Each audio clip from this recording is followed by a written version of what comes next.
Welcome to our channel. Before we dive in, don't forget to hit that subscribe button and drop a comment below, telling us where you're watching from. We'd love to hear your thoughts and keep the conversation going. Also share this video to your friends and loved ones and turn on post notifications so you don't miss future videos from us. Thank you as you do so. Sit back and relax as we dive into the story. The city sprawled beneath Nicolas Adkins like a circuit board he owned, each pinprick of light a transaction, a data point, a testament to his dominion. From the 55th floor, the chaos of New York was rendered silent, orderly, and cold. Just the way he liked it. He straightened the cuff of his Brunello Cucinelli suit, a gesture born of habit, not necessity. The suit was impeccable, just like the view, just like the stark, minimalist expanse of his penthouse. Yet, for the first time in a relentlessly long week of mergers and acquisitions, it felt hollow. The silence, usually a bomb, pressed in on him. He dismissed the feeling with a sharp exhale. It was just fatigue. A problem a single malt scotch would solve. His driver deposited him at a discreet, unmarked door in Soho. A retinal scan later, he was enveloped by the low hum of the Ether Lounge, a sanctuary for those for whom exclusivity was a given. The air smelled of aged leather, fine cigar smoke, and old money. Nicolas finally decided to join the living? Julian Thorne, a hedge fund shark with a grin as sharp as his portfolio, clapped him on the shoulder. Seated around a low onyx table were the others. Marcus, a media heir whose life was a perpetual vacation, and Ben, a divorce lawyer who viewed relationships as profitable conflicts. Nicolas sank into a plush armchair, accepting a glass of Macallan M from a silent waiter. Some of us are building empires, Julian. It tends to take time. Empires are cold bedfellows, Marcus quipped, swirling his cognac. You're looking tense. Even for you. It's called focus, Nicolas countered, but the words echoed his own earlier thought. Cold. Focus is for telescopes. You need a distraction, Ben said, his voice a dry rasp. Something to remind you you're not one of your own algorithms. Their banter was a familiar dance, a ritual of thinly veiled jabs and competitive posturing. Tonight, however, it grated. Their lives of curated leisure seemed suddenly frivolous against the stark focus of his own. My distractions are none of your concern, Nicolas said, his tone ending the discussion. It was Julian who leaned forward, his eyes scanning the dimly lit room like a predator. Speaking of distractions, don't look now, but there's a singular one over in the corner by the bookshelves. Quite the anomaly for this place. Against his better judgment, Nicolas followed his gaze. And there she was. In a lounge designed for groups, for networking and whispered deals, she was alone. Seated in a deep wingback chair, one leg tucked beneath her, was a woman completely absorbed in a hardback book. A half-finished glass of red wine sat on the table beside her. She wore a simple, elegant dress the color of deep Merlot, and a pair of stylish, dark-rimmed glasses that she occasionally pushed up the bridge of her nose. Her skin was a rich, dark brown, glowing warmly in the soft library light of the corner lamp. She was utterly unaware of them, of the room, of everything but the words on the page. There was a quiet contentment in her posture, a self-possession that was entirely out of place in a room full of people trying to be seen. An anomaly indeed, Marcus murmured. I don't think I've ever seen anyone actually read here. What do you suppose she's doing? Waiting for someone, perhaps? Ben offered. Doesn't look like it, Julian said, a slow, calculating smile spreading across his face. He turned to Nicolas. She looks unimpressible. A fortress. Probably thinks we're all Neanderthals. She's not wrong, Nicolas said dryly, taking a sip of his scotch. Yet he couldn't look away. There was a serenity about her that was utterly foreign to him. I'll bet you she is, Julian pressed, the idea crystallizing. I'll bet you a case of 45 Latour that you can't get her to give you the time of day. That you can't crack that particular code. Nicolas scoffed. Don't be absurd. Oh, it's not absurd, Marcus joined in, sensing blood in the water. I think Julian's onto something. A man who builds empires shouldn't be intimidated by one woman in a corner. Unless, of course, he's lost his touch. The gauntlet was thrown. It was childish, reductive, beneath him. But the long week, the hollow silence of his penthouse, their smug faces, it all coalesced into a sudden, reckless spike of irritation. Intimidation isn't the issue, Nicolas said, his voice dropping to a cool, dangerous calm. The issue is the pointlessness of the exercise. The point is the challenge, Julian countered. Let's raise the stakes. It's not just about getting her number. Any fool can do that. I bet you can't make her fall in love with you. The audacity of it was so crass, so profoundly stupid that Nicholas almost laughed. Almost. Love? He repeated, the word tasting alien on his tongue. 30 days, Julian said, his eyes gleaming. You have 30 days to make the woman in the glasses fall head over heels in love with you. You prove it to us. You win, you get the latour, the bragging rights, and the confirmation that Nicolas Adkins truly can have anything he wants. You lose. I won't lose, Nicholas stated, the absolute certainty in his voice masking a flicker of doubt he wouldn't acknowledge. You lose, Ben finished for him, and you fund Julian's new yacht. The one he's been obnoxiously hinting at all night. Nicholas's gaze drifted back to her. The woman, Celine, he would soon learn, chose that moment to look up from her book, her eyes scanning the room without focus before returning to the page. She was a problem. A complex, intriguing human problem. And problems existed to be solved. A cold, familiar confidence settled over him. This was just another negotiation, another acquisition. A test of strategy and charm. He turned back to his friends, a slow, arrogant smile finally gracing his features. It was the smile that closed deals and intimidated boards. You have a bet. 30 days. The latour will look excellent in my cellar. He raised his glass in a mock toast, his eyes already calculating the first move. The first step in the seduction of Celine Pierce. It was a distasteful game, but it was a game he knew how to win. And he never, ever lost. The pristine silence of Nicholas's penthouse felt different the next morning. It was no longer a void to be filled with the hum of servers and the glow of screens. It was a command center. Spread across his monolithic glass desk were not financial reports, but the initial findings of a discreet and highly paid investigation into Celine Pierce. The file was thinner than he'd expected. There was no digital footprint to speak of, no obsessive social media presence, no thirsty LinkedIn profile. It was refreshingly analog. Celine Pierce, he read. Age 30. Occupation, architectural historian, specializing in 19th century urban development. Employed by the Vanderwerth Museum. He raised an eyebrow. Academic. That explained the glasses, the book, the air of quiet intellectualism. Her life was a map of curated simplicity. She lived in a walk-up in the West Village, frequented a specific independent coffee shop every Saturday morning, and volunteered as a guide for architectural walking tours on Sundays. Her credit report was pristine but modest. No scandals, no ex-husbands lurking in the shadows, no desperate thirst for the spotlight. She was, by all accounts, a ghost in the machine of the city he ruled, a person of depth and substance who left no shallow ripples on the surface. A strategic path began to form in his mind. The private lounge had been his territory and he had failed there. The next encounter needed to be on neutral ground, yet somewhere he could control the narrative. Her profile suggested a place of culture, of quiet appreciation. An art gallery. Was perfect. He scrolled through the city's exhibition openings. A show at the Modern Gallery, on the Upper East Side caught his eye. Forgotten Lines, the architectural sketches of Louis Sullivan. It was obscure enough to be genuine, cultured enough to be credible. With a few calls, he ensured his name was on the VIP list for the opening night.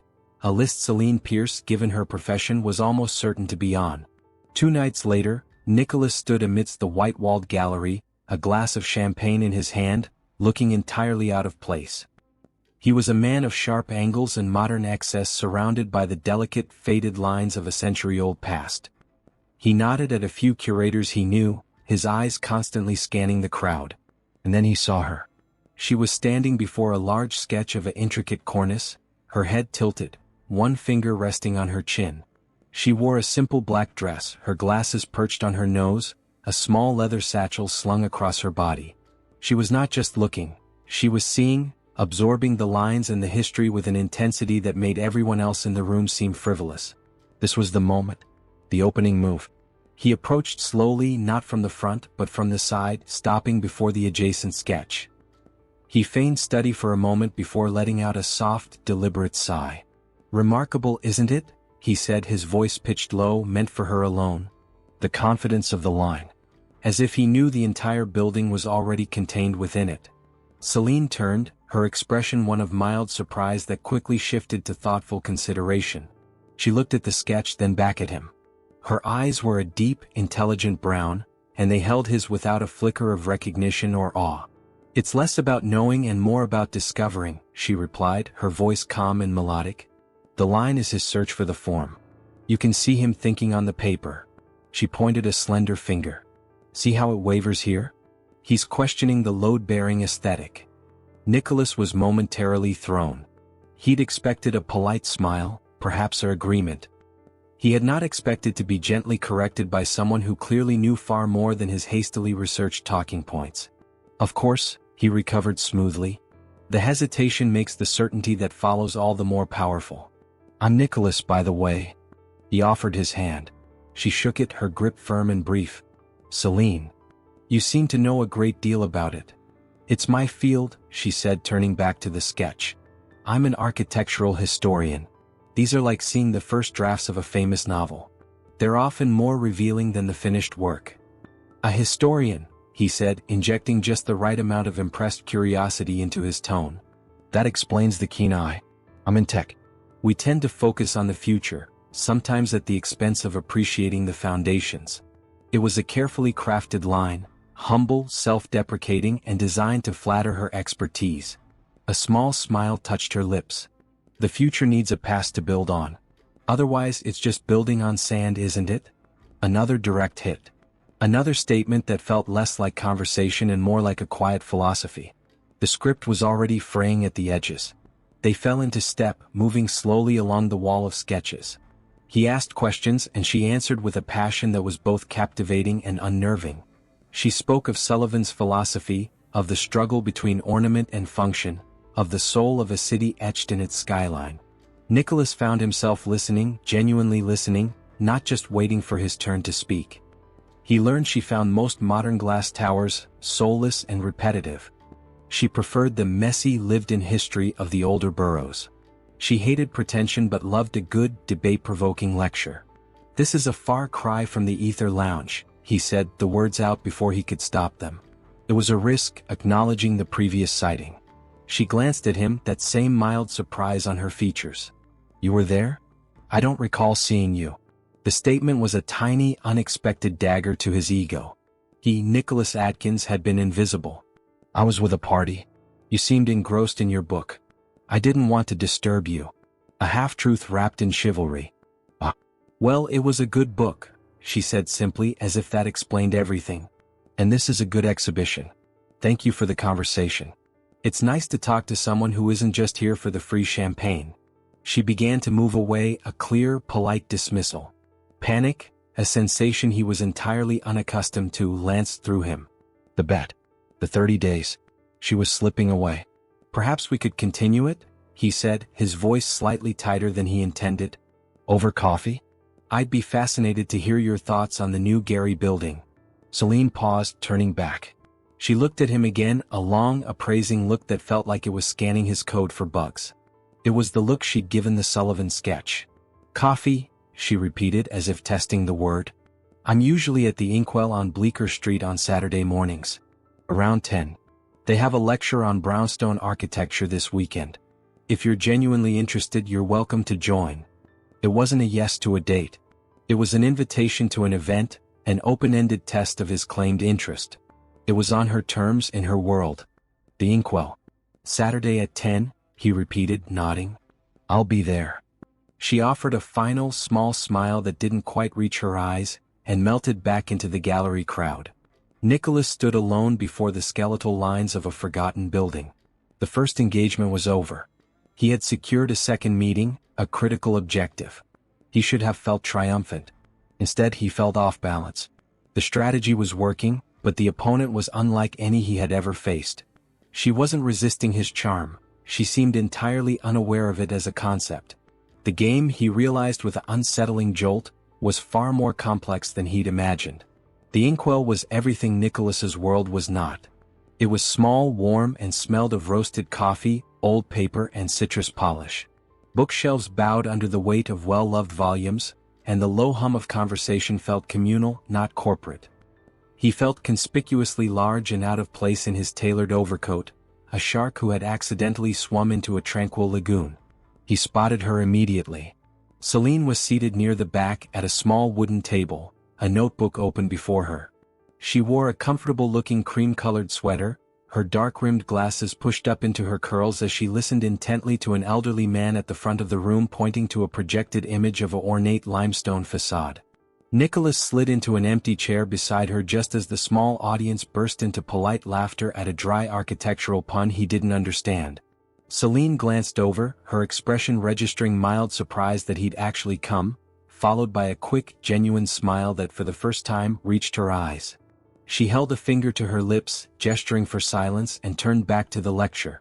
For the next 45 minutes, Nicolas Adkins, billionaire tech titan, sat and listened to a passionate dissection of Romanesque revival doorways and the socio-economic implications of brownstone quarries. And to his own profound astonishment, he wasn't bored. He was watching her. He saw the way her eyes lit up at a particular detail, the way she scribbled a note with a faint frown of concentration, the way she was completely, unself-consciously immersed in her element. When the lecture ended and the small crowd began to disperse, she turned to him, closing her notebook. So, survive the deep dive into New York's sedimentary layer. It was enlightening, he said, and for once it wasn't a calculated line. I'll never look at my own front door the same way again. She laughed, a warm, rich sound that seemed to vibrate in the cozy space. That's the goal. Coffee? Their Ethiopian pour-over is sublime. They took their mugs to a small table by the window. The initial, slightly awkward silence was broken by the gentle steam rising between them. I have to admit, Nicolas began, opting for a strategy of disarming honesty, this is a world away from my usual Saturday morning of financial briefings. Which sounds dreadful, Celine said without malice. So, tech. You build the future. What does that future look like? More glass boxes that look the same in Dubai as they do in Manhattan? It was a challenge, lightly delivered but pointed. He felt the familiar urge to defend his empire, to list his company's market valuation. But he stopped himself. That was the old script. The future, he said, leaning back and considering his words, is about connection. Invisible networks, data streams, making the world smaller, faster. Faster isn't always better, she countered, taking a sip of her coffee. Some things are meant to be slow. Savored. Like a pour-over. Or understanding the history of the street you live on. Your networks connect people digitally, but do they connect them to anything real? To each other? To the ground beneath their feet? No one talked to him like this. Investors fawned, competitors feared, employees obeyed. She debated him as an equal, with a quiet passion that was utterly captivating. You think what I do is soulless, he stated, more curious than offended. I think the soul has to be designed in from the beginning, she said, her gaze steady. It can't be an afterthought. That's the difference between a building and a structure. Between a conversation and a data transfer. The banter was a tennis match of ideologies, and he found himself exhilarated by it. He planned extravagant dates for the week that followed. A private tasting at a Michelin-starred restaurant, a helicopter tour of the city skyline. She accepted but always reframed them. The helicopter ride was impressive, but she spent more time pointing out the historical street grids below than admiring the gleaming towers he'd built. The tasting menu was exquisite, but she engaged the sommelier in a deep conversation about the terroir of the vineyard, leaving Nicolas to listen and learn. His carefully constructed persona of the powerful, sophisticated billionaire began to feel like a clumsy costume around her. The things that usually impressed women seemed to bounce off her harmless, leaving her focused on something else entirely, the man underneath. The turning point came on a Wednesday evening. He had planned to take her to a sold-out opera. His driver was idling outside her apartment when she emerged, not in a gown but in dark jeans, boots, and a leather jacket. Change of plans, she announced, a mischievous glint in her eye. The opera will be there next season. There's a band playing at a tiny jazz club in Harlem. My friend's brother is the drummer. It'll be loud, crowded, and probably amazing. Come on. It was not a request. It was an invitation into her world, a world of spontaneity and authenticity he never experienced. He hesitated for only a second before dismissing his driver. The club was a sweatbox, packed with bodies moving to a rhythm that felt primal. There was no VIP section, no bottle service. They squeezed into a corner, shoulders pressed together, the music thrumming through them. He was utterly out of his element, but watching Celine, her eyes closed, a smile on her face as she let the music wash over her, he felt something crack open inside him. Afterwards, buzzing with the energy, they walked through the cool night air, grabbing slices of greasy pizza. "You hated it," she said, grinning up at him, a spot of tomato sauce on her chin. "I didn't," he said, and realized he meant it. It was alive. It was real. See? Not everything needs to be curated and perfect. Sometimes messy is better. They walked in comfortable silence for a block. Then, unprompted, a truth slipped out of him, a truth he hadn't planned to share with anyone. "My father believed that emotion was a design flaw," Nicolas heard himself say. The words felt foreign on his tongue. In business and life. He built his company, the foundation of mine, on that principle. Walls up always. Feelings were a vulnerability to be engineered out. Celine stopped walking, her playful expression softening into one of deep attention. She didn't say anything, just waited. "He died alone in a penthouse not unlike mine," Nicolas continued, staring straight ahead at the bustling street, surprised by his own confession.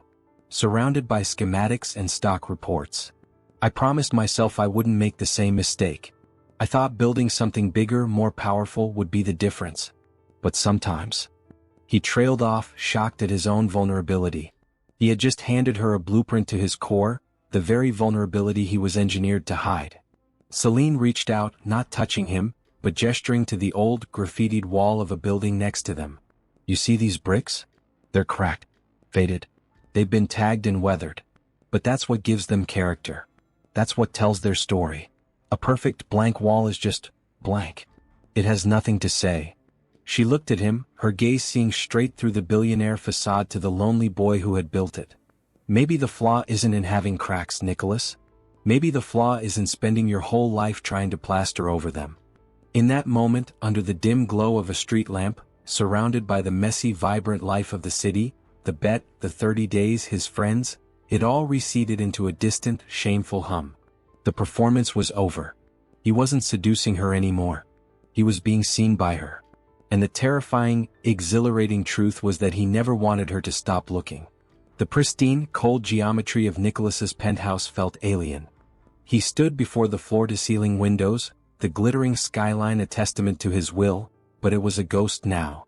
The city's light didn't illuminate his success, it reflected the hollow echo in his chest. The silence he had once curated was no longer peaceful. It was deafening. He could still feel the ghost of her hand in his as they'd walked through the West Village after the jazz club. He could still hear her laughter, a sound that had become more essential to him than the approving chime of a closing deal. The taste of cheap pizza was more vivid on his tongue than the memory of any vintage wine. "Maybe the flaw is in spending your whole life trying to plaster over them." Her words were an earthquake that had fissured the very foundation of his being. The cracks weren't weaknesses to be hidden, they were what let the light in. Her light. The bet. The thought was a physical blow, a nauseating plunge. The latour, the yacht, the bragging rights, it was all meaningless, childish garbage. He had been using a sledgehammer to try and crack a diamond, only to realize the diamond was the only thing of true value he'd ever held. He had to end it? No.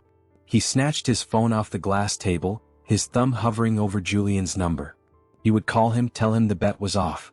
He'd wire him the money for the damned yacht immediately.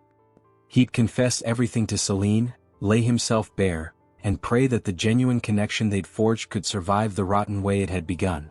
His phone buzzed in his hand, Julian's name flashing on the screen. A cold sense of dread washed over him. "Speak of the devil," Nicolas answered, his voice tighter than he intended. "Nico." "Just the man." Julian's voice was slick with champagne and self-satisfaction. "Marcus, Ben and I are at the club. We're placing side bets. I've got my money on you sealing the deal before the charity gala next week. Marcus thinks you'll need the full 30 days. Give us a hint. How's the conquest progressing?" The word conquest was a shard of glass in his ear. He saw Celine's intelligent eyes, her thoughtful smile, the way she had looked at him under the street lamp, not as a conquest but as a man. "It's not a conquest, Julian," Nicolas said, his voice low and dangerous. "The bet is off. Consider it void." There was a beat of silence on the other end, followed by uproarious laughter. "Oh, come on. Cold feet? Don't tell me the Ice King is actually melting. I'm serious. Call it off." Julian's laughter died, replaced by a wheedling, condescending tone. "Nicholas, you can't be serious. You're in the home stretch. We have a wager. A gentleman's agreement. You don't back out of these things. What's the matter? Is she proving more difficult than you anticipated? Do you need some advice?" The condescension ignited a cold fury in him. "You don't understand. This isn't. Is it that?" Julian pressed, his voice dropping to a mock conspiratorial whisper. "Or is our famously detached Nico actually developing a little feelings for his target?" The accusation hung in the air, exposing him. To admit it to them would be a humiliation he couldn't bear. It would be a weakness they would feast on for years. "Don't be absurd," Nicholas snapped, the old defense rising automatically to his lips. "It's simply become a tedious waste of my time." "Well, it's only a few more days," Julian chirped, mistaking his reaction for arrogance. "The charity gala is the perfect finish line. Bring her as your date. A public appearance, a romantic night, it's the perfect setting to make her fall. Then you win, collect your wine, and we never have to speak of it again. Easy." Every word was a violation. The idea of reducing the gala, of reducing Celine, to a tactical endpoint made his skin crawl. "Julian." "The bet stands, Nico," Julian said, his tone final. "See it through. We're all counting on you. Don't go soft on us now." The line went dead. Nicholas stood frozen, the phone clenched in his white-knuckled hand. He had tried to end it and failed. His own pride, his carefully constructed image among his so-called friends, had become the very cage trapping him. He looked around his perfect, empty apartment. It was a gilded prison. The bet was no longer a game, it was a ticking bomb strapped to his chest, and Celine was standing right in the blast radius. He had to see her. He didn't call. He just went. He found himself outside her West Village walk-up, the one from the file that now felt like a criminal document. He rang the bell, his heart a frantic drum against his ribs. When she opened the door, her face lit with a surprised delight that was like a physical ache. She was wearing paint-splattered jeans and an old band t-shirt, her hair tied up in a messy bun. She was working on a freelance project, a historical model of old 5 points. "Nicholas? Is everything okay?" she asked, her smile fading slightly at the intensity on his face. "No," he said, the word raw. "Yes, I needed to see you." He stepped inside her world. It was small, warm, and chaotic. Books were stacked everywhere.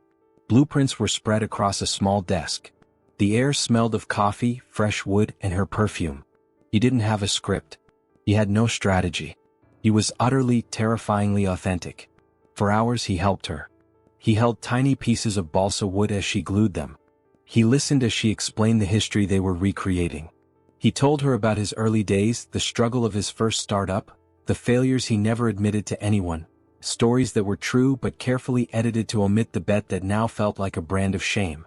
He watched her work, her focus absolute, her passion undimmed by the lack of an audience. He was falling, and he was falling hard. The carefully constructed mission of seduction had inverted itself completely. He was no longer trying to make her fall in love with him. He was desperately, hopelessly trying to be worthy of the love he felt blooming for her. As he was leaving, standing in her doorway, she looked up at him, her eyes soft. "You know," she said, a shy smile playing on her lips, "I wasn't sure about you at first. You seemed like another entitled billionaire playing at being interested." His heart stopped. "But this," she gestured back into her apartment, to the model, to the shared afternoon. "This is real. You're not what I expected, Nicolas Adkins." She leaned up and kissed his cheek, a soft, fleeting touch that seared his skin. "I'm really glad you came over." She closed the door, leaving him standing in the hall, her words echoing in his soul. "You're not what I expected." The bomb ticked louder. She was falling for the man he was pretending to be, a man who was terrifyingly becoming more real than the one he'd been his whole life. And he was the one who had rigged the explosion. He was falling in love with her, and he was going to be the one to destroy it all. The Vanderworth Charity Gala was a spectacle of curated opulence. Crystal chandeliers cast a soft, expensive glow over the ballroom, gleaming off jewels and champagne flutes. The air hummed with the low, self-satisfied murmur of the city's elite, all gathered to trade money for social capital. For Nicolas, it had always been just another ecosystem to dominate. Tonight it felt like a gilded cage. He stood near the entrance, his tuxedo impeccable, his posture rigid. His eyes were fixed on the grand staircase, his heart a frantic heavy thing in his chest. He had a speech prepared for her, a confession he would make tonight after the dinner, somewhere quiet. He would beg her forgiveness. He would tell her everything. The bet, his initial arrogance, the way she had dismantled him, piece by piece, until only the truth remained. Then he saw her. Celine appeared at the top of the stairs and the world narrowed. She wore a simple, elegant gown of deep emerald green that made her skin glow. Her hair was swept up, leaving the graceful line of her neck exposed. She wasn't dripping in diamonds, she wore a single antique silver pendant. She looked timeless, real, and utterly breathtaking amidst the glittering artifice.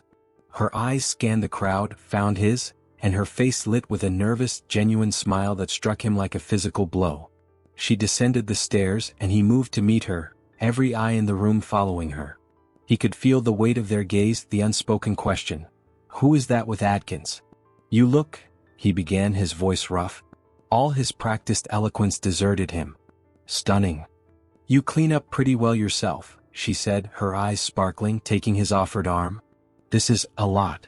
She gestured slightly at the overwhelming grandeur. "It's meaningless," he said, the words fervent and true. "You're the only real thing in this room." Her smile softened and she squeezed his arm. For a fleeting, perfect moment he believed it could all be okay. He played the part of the devoted date perfectly, introducing her to bored socialites and impressed investors. He watched her handle them with a quiet, intelligent grace, discussing the museum's charitable work with more passion than any of them could muster. His pride in her was a painful, swelling emotion. The illusion held through dinner. He was hyper-aware of every touch, every smile she gave him. He was memorizing her, storing the feeling of her hand in his, knowing it might be the last time. As coffee was served, he knew it was time. He needed air. He needed to tell her. "Would you excuse me for just one moment?" he murmured to her. "I just need to settle something with the event coordinator. I'll be right back." She nodded, giving him a warm, trusting smile that felt like a knife twisting in his gut. "Don't be long." He moved through the crowd, his mission clear. Find the coordinator, make a hefty, anonymous donation to ensure the night was a success, and then find a quiet balcony. His confession was a storm waiting to break. He was waylaid by a potential investor, a minute of mindless chatter about market trends that felt like an eternity. Extricating himself, he cut through a secluded hallway lined with antique tapestries, a shortcut to the coordinator's office. And that's when he heard them. The familiar, smug voices, slurred with expensive liquor, echoing from an alcove ahead. "Has to be tonight. The 30 days are almost up. He's bringing her here for God's sake. It's the grand finale. Julian." Nicolas froze, his blood turning to ice. "Do you think he'll actually do it?" Marcus's voice chimed in. "Formally declare victory? He's been acting strangely." "Of course he will," Julian scoffed. "It's Nico. He never loses a bet. He's probably just enjoying the final act. The poor girl probably thinks it's true love. It's almost poetic. He'll get the girl in the case of 45 Latour. The man is a machine." Ben's dry laugh followed. "A costly machine for her, though. Imagine finding out your entire romance was a wager. That you were just a target." The words were a sledgehammer. Nicolas stood paralyzed, unable to move, to breathe, to shout. A small, sharp intake of breath behind him. He whirled around. Celine stood there. Her clutch purse was dangling from her fingers. Her face, which had been glowing with warmth and trust just minutes before, was a mask of utter devastation. The color had drained from her skin, leaving her ashen. Her eyes, wide and unblinking, were fixed on him, seeing through him to the ugly truth laid bare in the alcove. She had heard everything. The world stopped. The music, the laughter, the clinking glasses, it all faded into a distant, mocking hum. "Celine," he choked out, his voice a broken thing. He took a step toward her, but she flinched back as if he'd struck her. The movement broke her trance. The devastation in her eyes crystallized into a cold, sharp fury. She looked from his horrified face to the alcove where his friend's laughter still drifted out, then back to him. The silence between them was louder than any sound. When she finally spoke, her voice was not a shout. It was low, measured, and carried the absolute chill of betrayal. It sliced through him, clean and precise. 30 days, she whispered, the words hanging in the air like a death sentence. A bet. A case of wine. She let out a soft, hollow sound that was nothing like a laugh. I was the target. Celine, please let me explain, he begged, desperation clawing at his throat. Explain what? She interrupted, her voice gaining a terrifying steadiness. The precise terms of the wager? The value of the liqueur? The strategy you used? A cold billionaire seduces the bookworm. Chapter 1, The Calculated Approach. She took a step back, her gaze sweeping over his tuxedo, the glittering gala, with utter contempt. All of this, the art gallery, the coffee, the jazz club, was it all just research? Was my father's story just a data point to be exploited? Each word was a precise, surgical strike eviscerating him. She had pieced it all together with a terrifying, brilliant speed. No. It became real, I became real, he stammered, but the protest sounded pathetic even to his own ears. Stop, she commanded, her voice cracking like a whip. The composure broke for a single heart-wrenching second, and he saw the raw pain flash in her eyes before she shuttered it again. Don't insult us both by lying now. She straightened her shoulders, a queen in her emerald gown amidst the ruins of his deception. She looked him directly in the eye, her own now gleaming with unshed tears she refused to let fall. Congratulations, Mr. Adkins, she said, her voice dripping with a frost that would forever haunt him. It appears you've won your bet. With that, she turned. She didn't run. She walked away with a devastating dignity, her head held high, leaving him standing alone in the hallway, utterly shattered. The confession he'd planned was ashes in his mouth. He had lost her. He had destroyed the only real thing he had ever held, and he had no one to blame but himself. The days after the gala blurred into a monochrome haze of regret. Nicholas's penthouse, once a symbol of his ultimate achievement, became a prison of his own design. The silence was no longer empty, it was filled with the echo of her voice. Congratulations, Mr. Adkins. It appears you've won your bet. The words played on a loop, a torturous recording that underscored the totality of his loss. He ignored calls. He let emails pile up into the thousands. The world of tech, of mergers and acquisitions, felt obscenely trivial. He'd lost the one thing that had given any of it meaning. His first act was one of scorched earth finality. He met Julian, Marcus, and Ben at the Ether Lounge, the place where it had all begun. He didn't sit. He stood over their table, his expression not one of anger, but of a cold, profound disgust that made them fall silent. The bet is null and void, he stated, his voice flat. You will never speak of it again. You will never speak her name. You will never contact me about this. If you do, I will not hesitate to use every resource at my disposal to dismantle your lives as thoroughly as you've helped me dismantle my own character. Julian opened his mouth to protest, to make a joke, but the look in Nicholas's eyes silenced him. It wasn't a threat, it was a promise. They saw for the first time that the cold billionaire facade was gone, replaced by something raw and dangerous and utterly serious. Nicholas turned and walked out, severing the last ties to his hollow past. But that was the easy part. The hard part was what came next. How does one apologize for a foundational betrayal? Flowers? Jewels? A donation to her museum? Every grand gesture he conceived felt like another extension of the same problem, trying to use his wealth to solve a wound it had caused. He realized she had been right all along. Real connection wasn't built in grand gestures. It was built in truth. In slow, patient, authentic acts. His first offering was not to her, but to himself. He sat at his computer and wrote a long, meticulous email to his entire company. He didn't mention Celine or the bet. He spoke of integrity. He announced a new mandatory ethics training from the top down, starting with himself. He wrote of the danger of seeing people as data points, as targets, as conquests. It was a quiet revolution, a dismantling of the cold corporate culture his father had built and he had perpetuated. Weeks turned into a month. He didn't try to find her. He knew any appearance would be an invasion.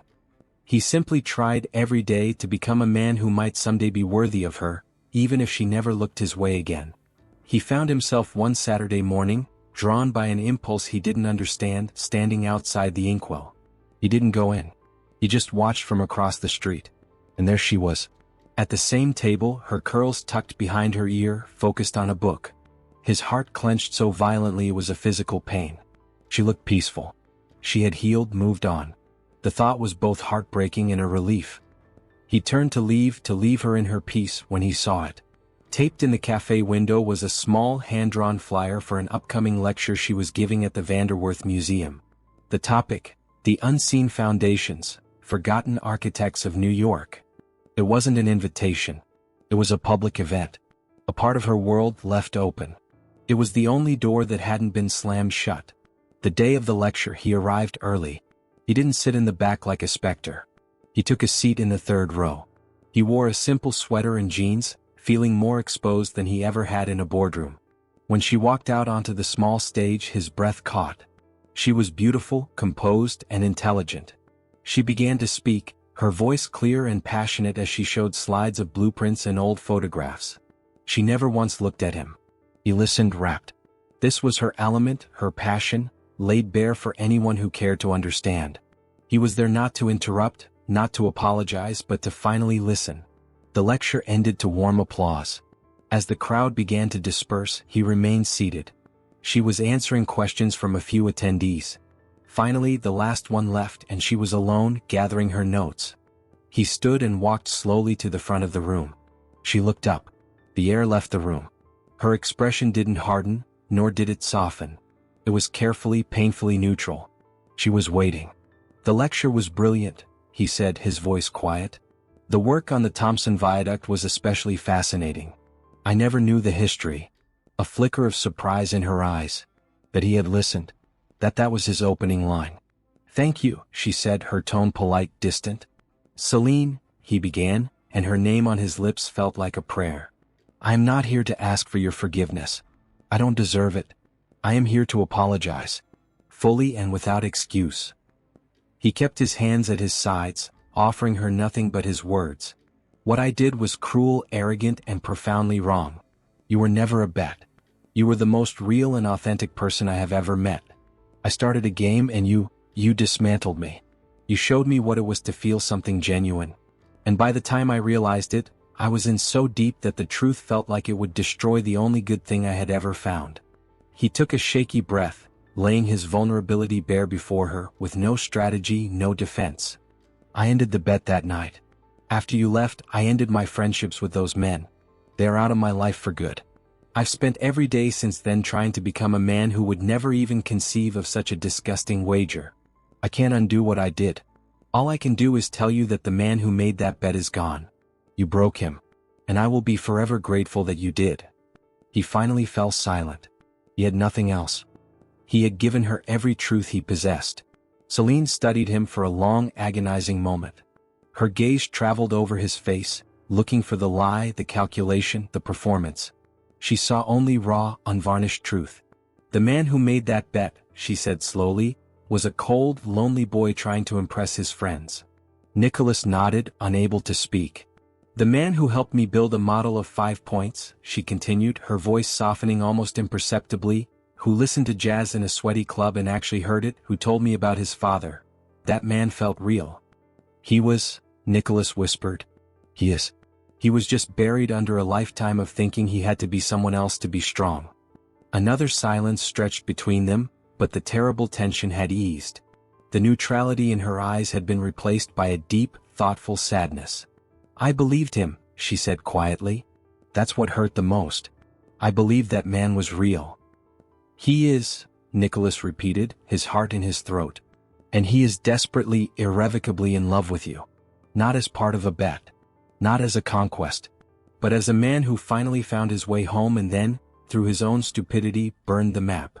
A single tear escaped and traced a path down her cheek. She didn't wipe it away. I can't just forget it, Nicholas, she said, her voice thick. I would never ask you to, he said. I needed you to know. I will spend every day for the rest of my life trying to earn a fraction of the trust one threw away. Even if that just means being someone you can tolerate saying hello to. He took a step back, giving her space. His apology was complete. He turned to leave. The model, she said. He stopped looking back. The 5 points model, she said, swiping at her cheek. It's not finished. The roofing on the old brewery is tricky. I could use an extra pair of hands. It wasn't forgiveness. It wasn't a second chance. It was a crack in the door. A single, fragile thread of possibility. The hope that bloomed in his chest was so painful and so beautiful it brought tears to his own eyes. I have time, Nicolas Adkins said, a slow, genuine smile spreading across his face for the first time in a month. I have nothing but time. If this story touched your heart, remember, sometimes the smallest steps lead to the biggest changes. Share your thoughts in the comments and subscribe and join us for more stories that prove compassion can change the world.